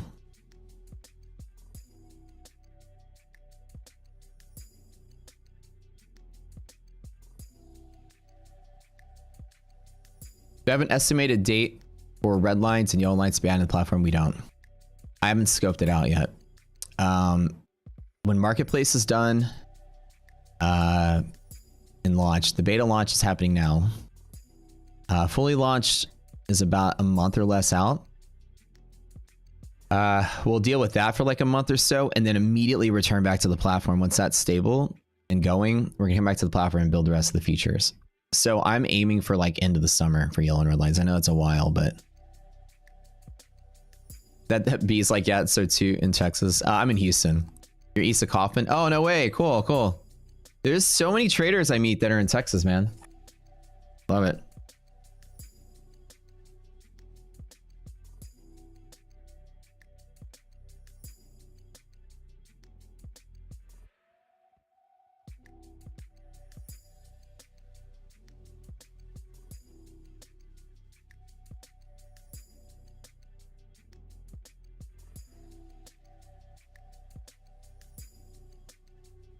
Check my inbox really quick. Got a question about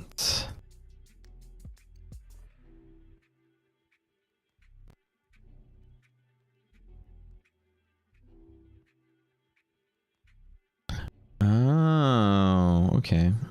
Prior to the current day. Okay, cool, cool. Let me make sure I send that to tag.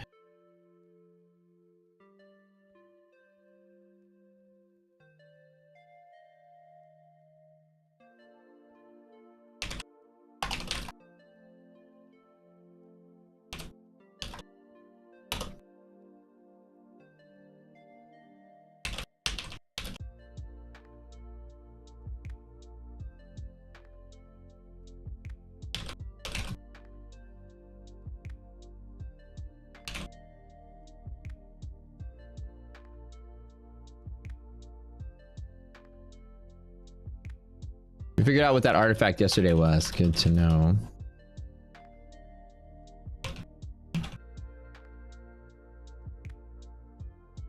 Being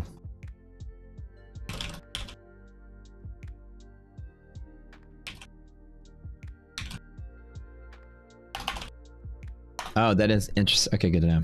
All right, so we figured out all the. So by the way, guys, I want y'all to do me a favor if you can. You go in chat. Try to give Amjad. Y'all know Amjad. He's the best. Give him some love. Amjad. I was like midnight. I'm messaging him. Amjad. I'm like, I just drank some coffee. I'm gonna stay up all night with you. Let's fix this up. Yesterday we had some errors in implementation of the new data feeds. By the way, we buy 100% of the volume. If you guys are just tuning in, we've now upgraded our data to be like enterprise level. We used to have like a pretty expensive data feed, but we only bought like 5 to 7% of the market volume, which made prices significantly less expensive. I know I say significantly, it's still very expensive for even this. Now we have the full UTP A and B order flow data feeds. We have all of it and historic data. The difference between what we used to have and what we have now is a major difference. Now, again, we only look at active price against the candle. I'm sorry, against the levels. So it's not like we really care about historic data, but since we're opening a marketplace where people will have technical indicators on it, you need to have 100% of the market volume. So now our platform's at par with like Thinkorswim and all the other big boys out there. So we now have the fullest, highest end suite of data you can buy for equities. And we have the fullest, highest end suite of data that you can have for futures now.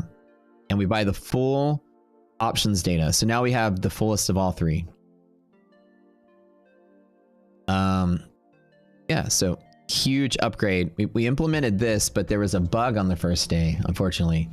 And the bug caused glitching on the chart where it tried to like blend both data feeds together, and then resilience was down and hedge pressure was down. I mean, sorry, DD bands are down. And so John and I stayed up all night for the most part fixing this. And we woke up this morning and everything's perfect. So now everybody can go buy their data feeds. For real. So give him a thanks. This guy's been busting his butt, and we stayed up all night fixing it. So he came up this morning, it was flawless.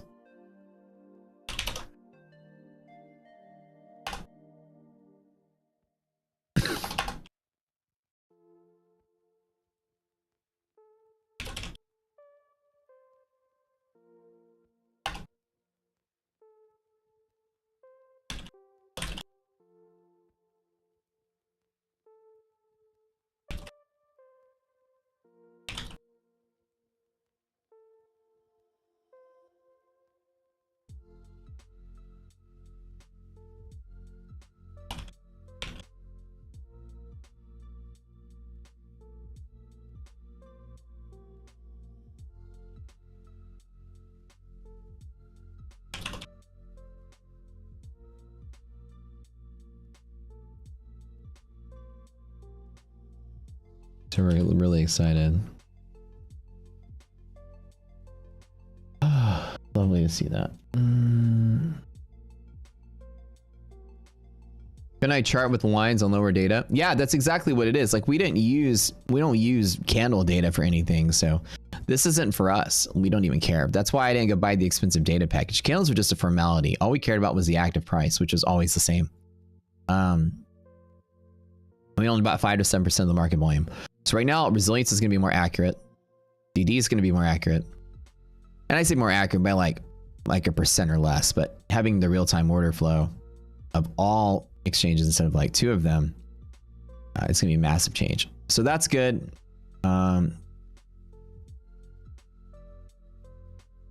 This is kind of like that shorting area. I still want to be a little more conservative and get it on a couple pops. The last time I tried to go to one of Matt's meetups, didn't know Matt was married. I'm not married.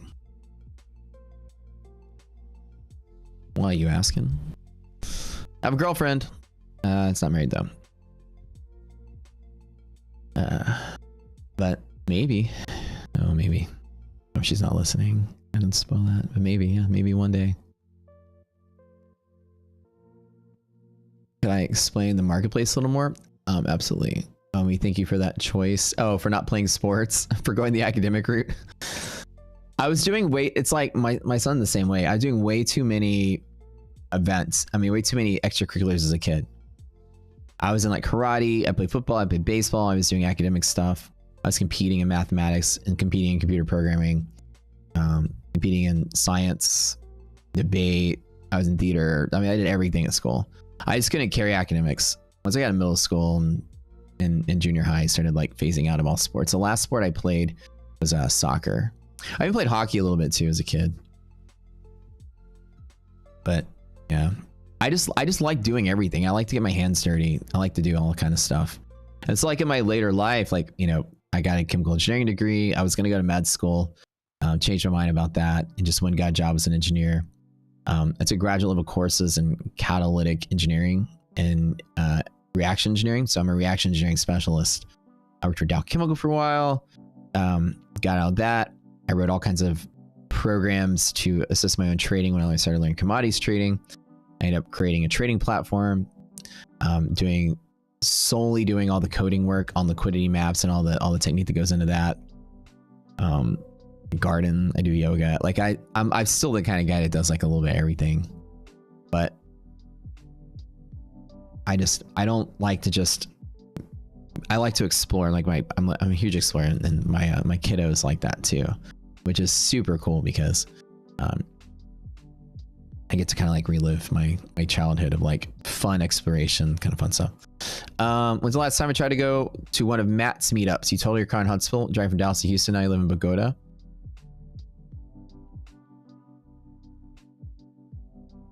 What? No way. Are you okay, Tim? Dude, that sucks. Oh no. So waiting to hang out with Matt. Dude, I know. Well, dude, we gotta have like lunch sometime. Actually, I'm kind of free this weekend. I don't think I've got much going on. There's a couple like kick-ass restaurants. I want to go try the MF has a lobster place, dude. I know you like MF sushi, right? They have a lobster place called MF Lobster, and all the dishes are like lobster based. I want to go check that out. Yeah, let's go, dude. We'll go fucking drink some champagne, eat some lobster rolls. That'd be kind of dope. Anyone live in Houston? Y'all want to go get lobster this weekend at the new lobster place? I'm down.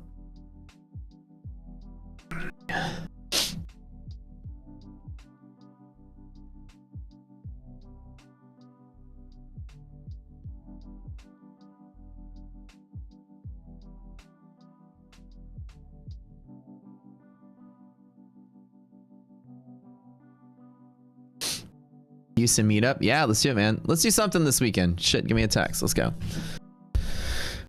So I'm waiting for a short from a higher level just to kind of come back down to this range. I don't want to play from here. I know there is resistance from hedge pressure. You guys see it from liquidity map. Right here to right here, right here to right there. I want to get a little higher on the trade though. And I am getting like, I don't know if Twitter algorithm is starting to reward me or something, because I'm getting followers with no content. I think that's the point. You start impressing. Look, I'm going to tell you something. I'm not doing anything at all. I think just from the Robbins Cup is giving me traction. In like 2 weeks, I've gone from 17.5 to like 18.5. I've got like 1,000 followers naturally. I guess it's I don't know, Robbins Cup, or maybe I'm just starting to catch the stride of virality. Normally, like when people reshare, retweet, you'll get a follower, but like it's just my phone has been going off nonstop for weeks. Like every follower. This Robbins Cup's getting us a lot of press. I think the stream is like doubled in size too. It's crazy. I guess it's so weird that like a lot of the gurus out there are all talking about the Robbins Cup. I guess they don't. The natural formula of growth is just live stream yourself trading the Robbins Cup. Looks like everybody is coming for the show. Imagine if you had a trading business and you were a trading guru and you were good at trading. All you had to do was push play and sit there and smile at the camera, and you get thousands of followers every couple of weeks. The fact that they don't do that for that free press means they suck at trading. I don't know. I don't know who wouldn't do this for the free publicity. I don't know. You get it?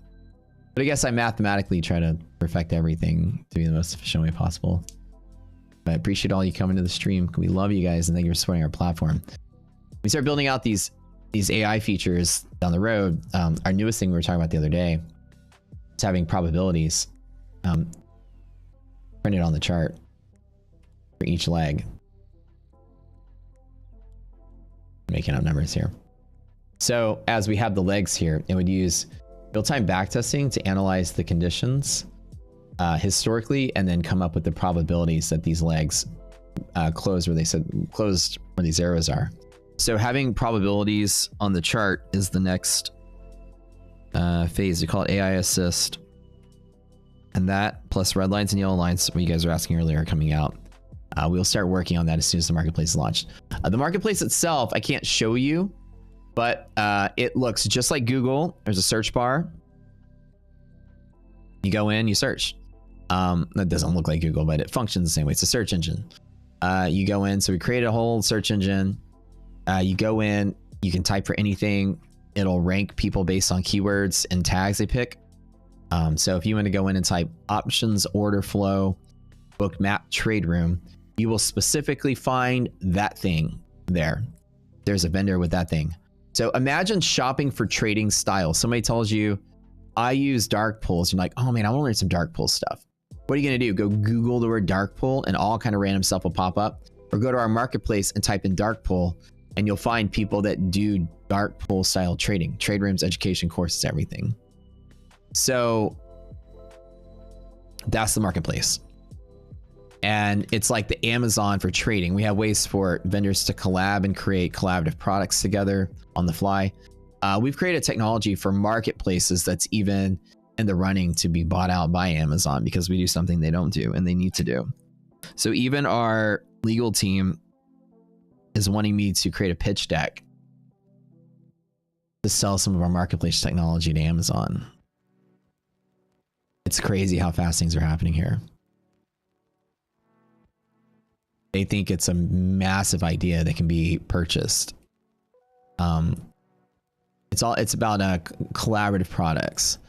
It's a whole concept I created, nobody does. It's a whole, I can't tell you much about it yet, but when we launch and release it, it's huge. Well, it's already launched right now. It's in beta.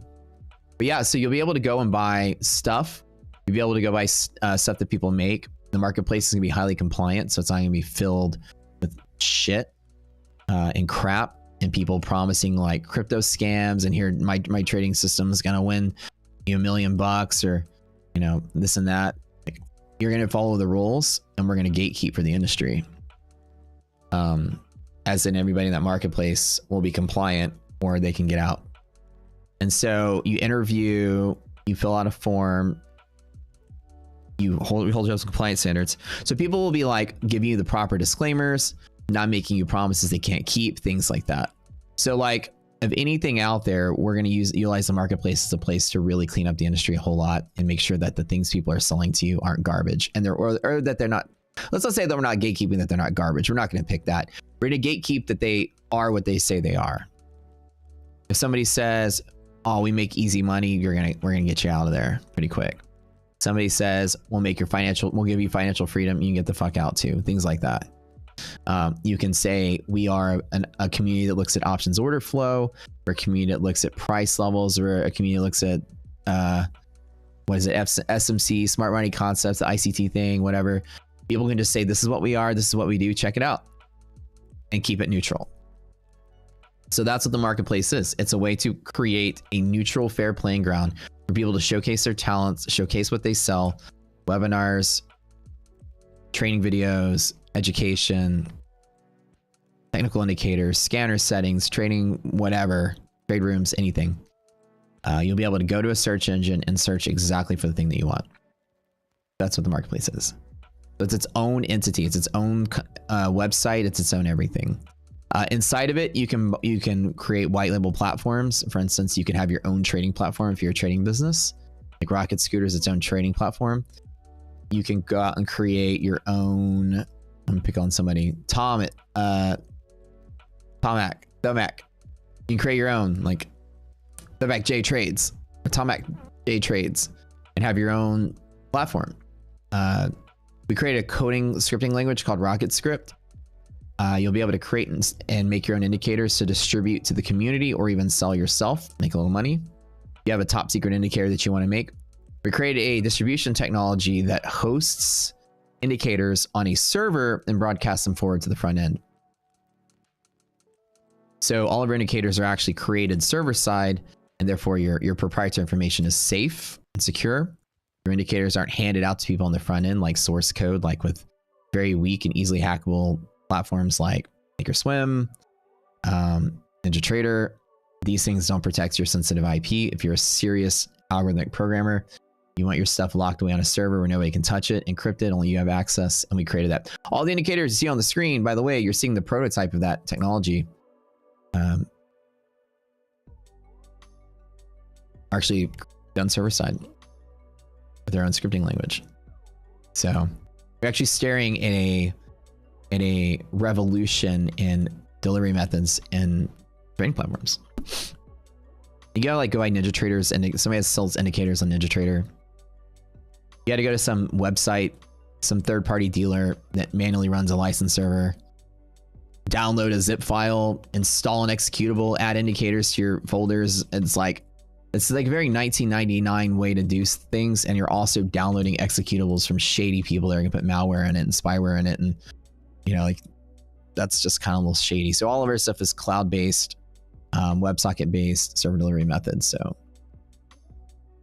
our whole marketplace is built off that technology. So we invent a lot of cool things here. Lifetime member, I hate trading on your laptops for to use Trading View on your phone. So watch the stream. They don't have to use my laptop. Open the platform. One day I'll make a mobile app. I promise. One day. We need to make a lot more money before we invest in that though. Mobile apps is a very expensive thing to make and create and update. Clearly you create platform indicators. You have to create it in all different places, iOS and Android. You develop in 3 different environments. It's a heavy expense. We need to get a return on the investment. And we have a plan for that business side, but we need to have a certain amount of accounts. We currently have about 6,000 user accounts. We need close to 10,000 to start considering that to make it worth our time. For now, we're going to build the indicators that we have in the marketplace and stuff. The ideas I have for the marketplace are just next level for trading. You guys as traders will love having marketplace accounts. You'll be able to go shop, see what's cool, see what's hot, see what's trending, and I mean, we're friends with everybody out there. So it's like, when we opened this for the beta test, we called everybody that we knew, and dude, nobody said no. Like everybody was like, holy crap, man, that's cool. Like, yeah, of course I'd love to help you guys out. I'd love to be there. That'd be fun. So a lot of our favorite people, you name it, streamers, traders, trade room people, Twitter folks, like all the big names you're going to see on our marketplace, they're all going to be there, which is super awesome because everybody out there is so supportive. And this is what I like about the industry. You have a subsection of finance, I think, of people that yell and scream at each other, a bunch of children that like to, you know, have a peeing contest all day long about who's better. But then you have like the actual people that make, you know, a splash in the industry, and they're all like really supportive. really nice and really cool. And anytime somebody makes anything neat, no one feels like territorial, like, oh, this guy sucks or whatever. Everybody's like, oh, that's so cool. I'd love to see it. So like when we present the idea to some of the people, everybody was like, this is going to blow up. This is huge. And then they're like, I'll tell everybody I know. It sounds great. So like, I feel very blessed is all I'm trying to say, with the overwhelming support from the industry behind our marketplace. Because everybody has always wanted something like this to be able to feature their stuff. It's like, you want to buy a trading product, it's patchwork. You guys go to a million places. Let me get some indicators. Where are you going to go? TradingView? Thinkorswim? AV Ninja? You want to get a trade room? Where are you going to go? Twitter? Instagram? I mean, you're all over the place trying to like find education. You want to learn videos? Yeah, go to YouTube, type in YouTube, but then that's the free stuff. Where's all the good paid stuff? Well, let's Google it. But then Google is going to bring you all kind of stuff not relevant to your search. There you go. Any plans to do multi-windows versus opening multi-windows for different tickers?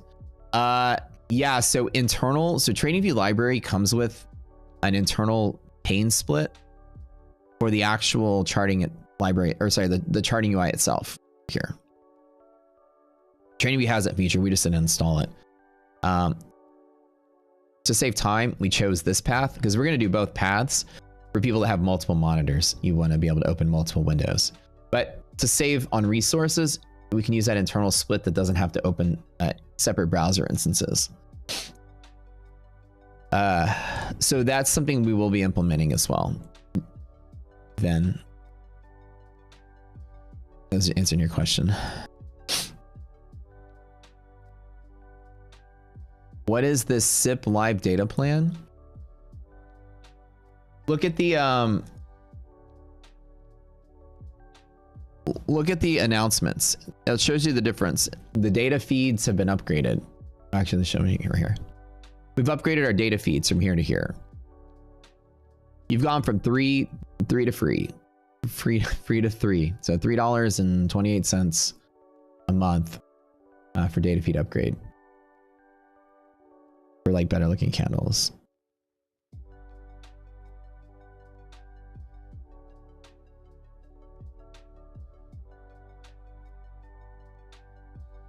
I'm still trying to get a little higher for this little bit of a short here.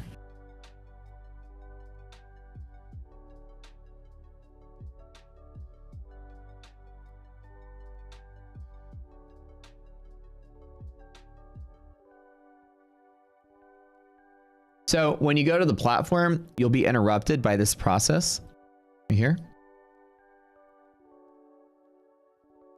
And you'll pick your data feeds. Change. Actually, I need to change that.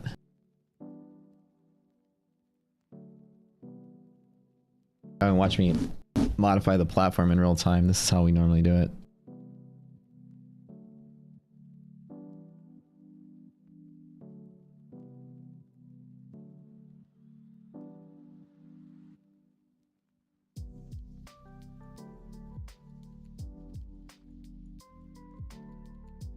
I'm gonna put, this is a little non-descriptive. They just shorthanded this. I don't like the way that it looks. That's better.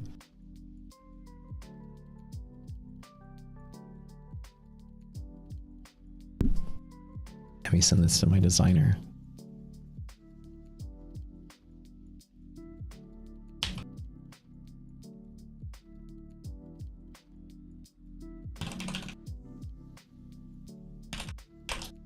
Right, justified.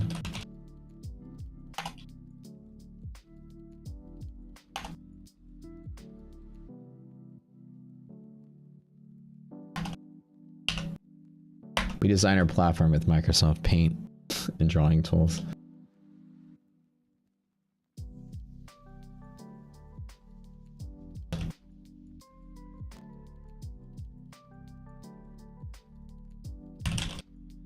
Okay, done. Boom. Ooh. So we have a free option and a paid option now for your data feeds. Is buying CVOE data worth it for the futures?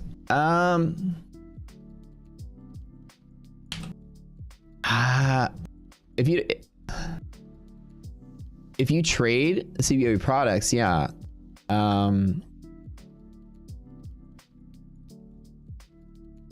But I don't think you'll have like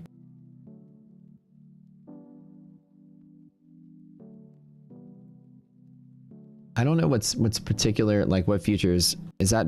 Just VIX, right? CBOE just VIX, right?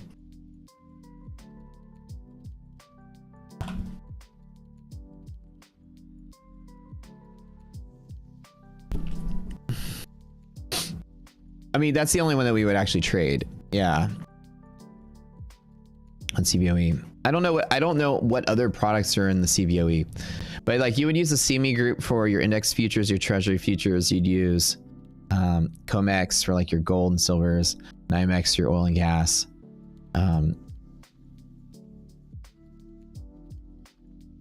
Who's on?